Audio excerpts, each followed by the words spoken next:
sinshaka kuzongera uzi impamvu kugira na accrochage n'abantu baganiriye na Anta usanga uzi ko abanyarwanda ntitukibabwira umupira ntitukibabwira ibyo mu kibuga ntitukiganira ikindi kintu cyose cya baro twaganiye na Bayingana tuva ubwo twaganiye Anta kuri hoteli tuganira na Bayingana kuva i Cairo kugera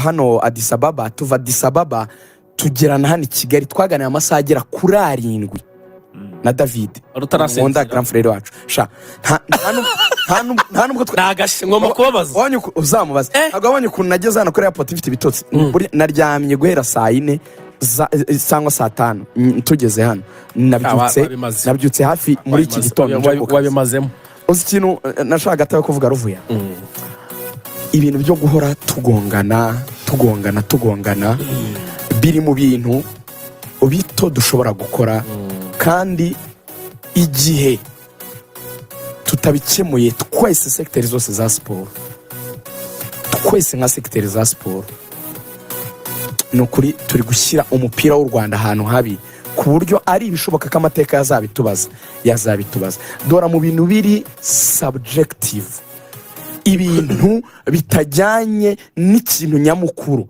ntitujya tureba ibintu biri objective be it muri secteur yose y'umupira ni nayo mpamvu ubona n'inzego nkuru z'igihugu zitakibizamo uzi impamvu kandi ubwo nashoje twabihinduye ibintu by'amatiku twabihinduye ibintu byo gushwana twabihinduye ibintu by'impakana no gutukana nsabye ngende usaba kuko nta muntu ndi kuvugaho twongere dusubize abantu mu mupira rero kuko nzi ko iki kintu ngiye ku giti cyanjye nshaka kugikora ruvuyanga kuva none kugeza nsohotse mu itangazamakuru we nakwizigera mwe muzajya mu ndanza na Lorenzo n'abandi kuva none njye mbazwa umupira nzajya mbwira abantu umupira ko mbishoboye urabona nk'iterambere muri ubu buzima twese twifuza imibereho n'ibindi hari umuntu uguhora ko ubifite atabifite hari umuntu uvuga ngo kuba Rugaju akora muri Kigali University afite kontra nziza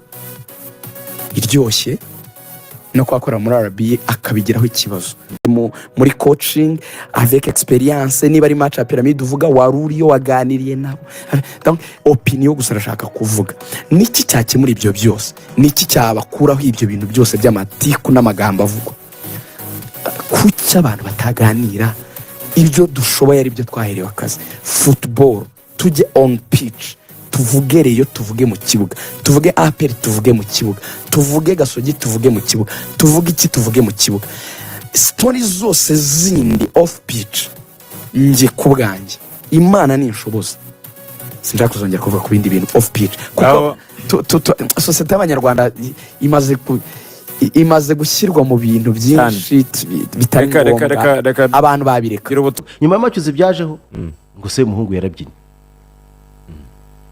none se niba yarabyinnye nose nagacinye yarabyinnye n'abandi barabyinnye reka rero ndashaka mbabwire abantu hari ibintu byo bakina nabyo ntabwo ushobora kumva igitangazamakuru cya leta seriously gishobora kujya gukora icengezamatwara risenya umupira nkurikije ibyo nabonye muri stade ntabwo babumvise niyo mahirwe ariko hari abataraje kubera bo buriya ntibabuze radiyo y'igihugu ifite frequences zirenga 10 na zingahe ngo tubaze mu banyarwanda uyu munsi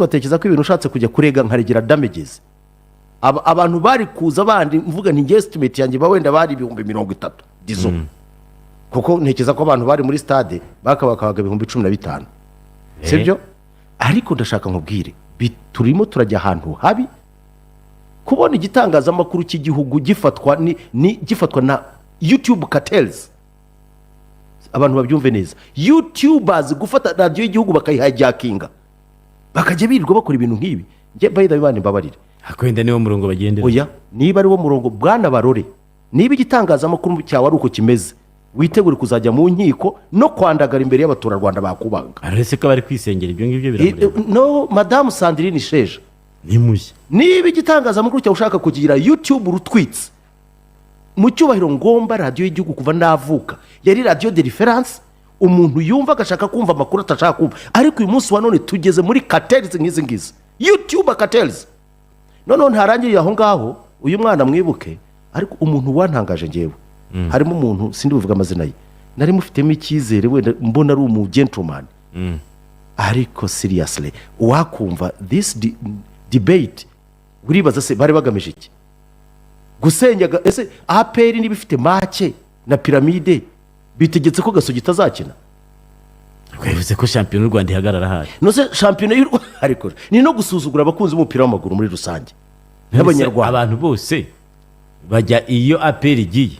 Ahubwo se bwo yaba yari gukirira hano, iyo nza kuba mfite make byari kumbuza kuyikina. Icya kabiri, icyo kintu bambaje muri press conference ngo make ndabwira mu kumvikane, sindi bivuge kuri make ya APR kuko ngewe ikipe nyoboye na press conference ndi ya Gasogi. Ibya APR mwabahamagara hiri muri Egypte mukabibaza. Ukabaza ibyayijya. Ese icyaha KNC yakoze cyo gukina saa moya niwe upanga amasaha?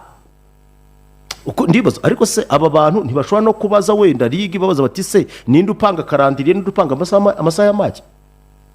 Njye reta mukuri kwibana Angeli nubwa mbere uvuze ibintu nseka kuko ibingiye abantu bazatwereka imitekerereze yabo tuzayibonera hano. Hari igihe ukora ibintu uvuga ngo uri muri ica umuntu ugasanga we ku giti cyawe ahubwo uri muri yemukira. Iyi match yabaye success ku rugero ntekereza yuko ngewe ntakekaga. Dukora iyi match narwo ndabagitinga ko abantu 10,000 bashobora kuza muri stade kuko muri pere nti wabashyiramo. Abantu bari hariya wabashyira muri pere 3. Nabwo ntugire ikindi kintu ukora. Icya kabiri, ubwo uritonda ukavuga ngo twebwe ngo ntituzajyayo, utaza nka biki? Uraza se itike waguze ko nubundi winjira ku buntu? Uraza se ngo bigende bite? Ariko reka kubwire, hari ngo barabangamiye amakuru. Amakuru se iyo nigeze mbasaba kuza kuvuga match iyo ubundi barivuga bakambiki. Tuvugisha ukuri, hari icyo siba ntibayivuga bakamamazamo ibyabo, hari icyo bampandikira cy'icumi. Ahubwo nari igihagarika ibyo bintu ni nako kamenyera abantu bazana ku bandi. Umuntu turagerageza kugerageza tuvuga tuti football turimo turaruzinga, what can we do? Dukore experience. Umukuru w'igihugu aduhaye stade nk'iriya, tujye mu bantu baba negativiste nk'aba ngaba. Umuntu arangiza ajye kwandika ubusa ngo nabo ese ubundi nkubaza hano ni hehe habujijwe umuntu wese kujya muri stade kureba umupira? Umbwire ninde ubujijwe kujya muri stade? Hari inzego z'umutekano sibyo? None mbona n'ibyongereza bipfuye stadium used to be the best place for the children. Iriya ni creches, is it a kindergarten? Batwereka na level of understanding y'abantu. Umuntu ari expose expose ubwenge bwe buke imbere y'abantu. Uyu niwe muntu wanditse abwira minister ngo nta zoga zaze. Uyu munsi arongera yaradutse atangira ibintu nk'ibi. Radio Rwanda igomba kongera gusubirana sanity. Ntago ari kuzana YouTube cartels. Ira radio tuyifiteho stake ni yacu, ni y'igihugu turayisorera. Nta nubu nkweretse facture z'umuntu ibyo atanga kugira ngo ira radio function. Ariko urafata radio y'igihugu ukajya gusenya igihugu, ugasenya umupira. Bwana Rudo, this is too much. Nago dushobora ababishinzwe bose bafite stake muri radio y'igihugu. Niba radio y'u Rwanda ishobora guhinduka YouTube bashobora kuyihijackinga bagakora ikintu kimeze nka tabloid journalism yo gutwika no gusenya, ubu nk'umuntu wumva hano seriously koko wakumva iyi injustice yakorewe Gasogi kuri radio y'igihugu kweri birakwiriye? Is it fair?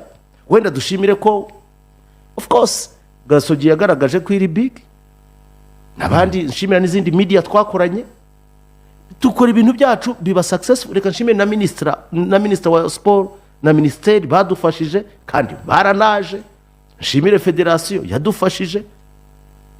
Ariko reka n'ibindi bitangazamakuru navuze n'ibindi bitangazamakuru byadufashije. Ariko basi reka nitangira akantu kamwe, niba wumva nta kintu ushaka kuvuga please keep quiet kuko birababaje.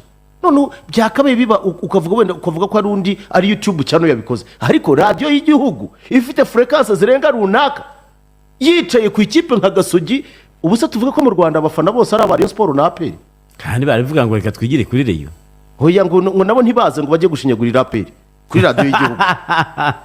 Oya ndakubwira kuri radio y'igihugu mon frère. Niko babyo